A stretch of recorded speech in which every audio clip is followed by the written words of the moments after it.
नमस्कार महाराष्ट्रातील माझ्या सर्व शिक्षक बंधू आणि भगिनींनो, आज दिनांक 27 जानेवारी 2026 रोजी शालेय शिक्षण विभागाचं एक महत्त्वाचं परिपत्रक त्या ठिकाणी निघाल्याचं आपल्याला पाहायला मिळतं आहे.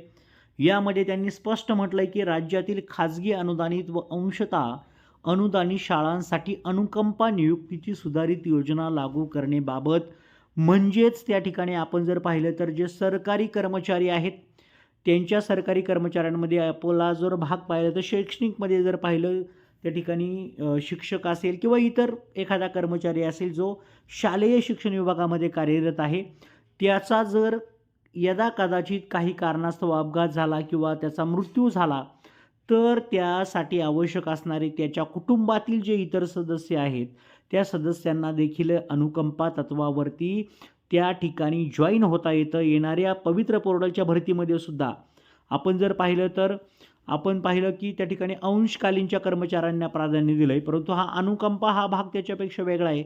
याला कोणत्याही प्रकारची टेट परीक्षा द्यावी लागत नाही, कोणत्याही प्रकारची परीक्षा देण्याची गरज नाही. डायरेक्ट तो त्या अनुकंपाचा वापर करून डायरेक्ट त्याच्या पालकाच्या जागेवरती त्या ठिकाणी जॉईन होऊ शकतो. त्या संदर्भात कोण कोण जॉईन होऊ शकतं या संदर्भातली ही अतिशय महत्त्वाची माहिती आहे. आपण जर या ठिकाणी पाहिलं तर पहा, हे संपूर्ण गोष्टी वाचून घ्या. याच्यामध्ये असं सांगितलं की नातेवाईकास अनुकंपा तत्वावर नियुक्ती देण्याबाबतची कार्यपद्धती निश्चित करण्यात आलेली आहे. आता ती कोणती आहे ती कार्यपद्धती जर पाहिलं तर त्याची व्याप्ती पण दिली आहे या ठिकाणी. त्यांनी काय म्हटले, अनुदानित अंशतः अनुदानित खाजगी शाळांना अनुकंपा नियुक्तीची सुधारित योजना लागू राहील. जे स्वयंअर्थसहाय्यित आहेत किंवा विना अनुदानित आहेत त्यांना नाही, लक्षात ठेवा. मग इथे जर म्हटलं तर ही कोणासाठी आहे, याचं स्वरूप काय आहे, तर याच्यामध्ये क आणि ड मधील सरळ सेवेच्या कोट्यातील संच मान्यतेनुसार मंजूर असलेल्या रिक्त पदावर अनुकंपा तत्वावर सेवेत नियुक्ती देण्यात येते. तर याच्यामध्ये कोणाकोणास लागू आहे ते पण दिलंय पहा.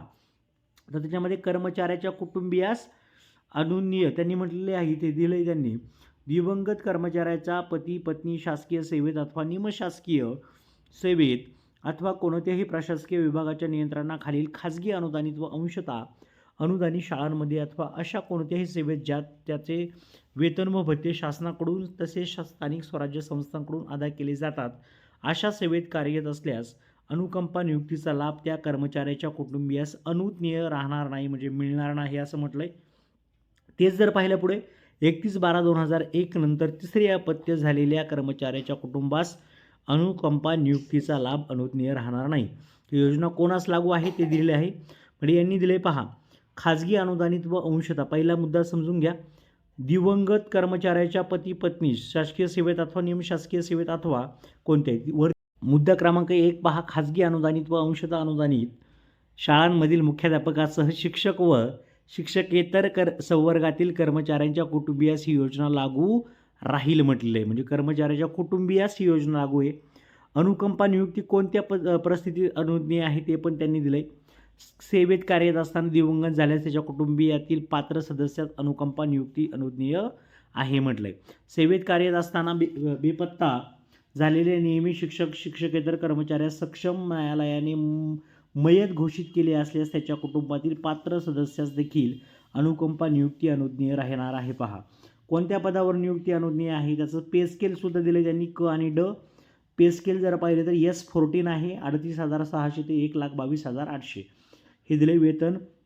आता इथे पहा, आता इथे त्यांनी 3 नंबरचा मुद्दा पहा, तथापि ज्या पदांवर नियमित चतुर्थ श्रेणी कर्मचारी कार्यरत आहेत अशी पदे कोणत्याही कारणास्तव रिक्त झाल्यास ते पद त्या शैक्षणिक वर्षाच्या अखेरपर्यंत व्यपगत करण्यात येऊ नये. पद रिक्त झाल्यापासून ते शैक्षणिक वर्षाचे अखेर या कालावधीत त्या पदावर अनुकंपा तत्वावर नियुक्तीचा दावा करणारा उमेदवार प्रतीक्षा यादीत असल्यास अशा उमेदवारास ज्येष्ठता क्रमानुसार चतुर्थ श्रेणी संवर्गातील पदावर सदर पद व्यपगत न करता अनुकंपा नियुक्ती देण्यात यावी.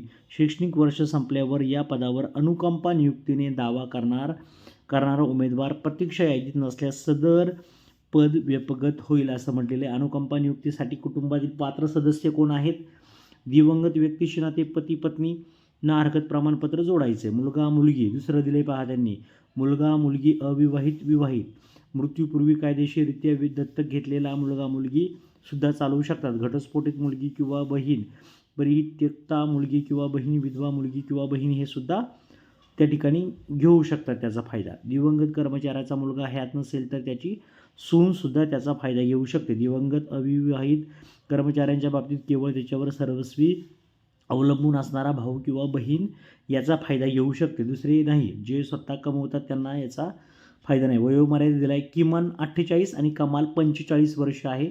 याचे अनेक नियम दिले, तुम्ही तो समजून घ्या.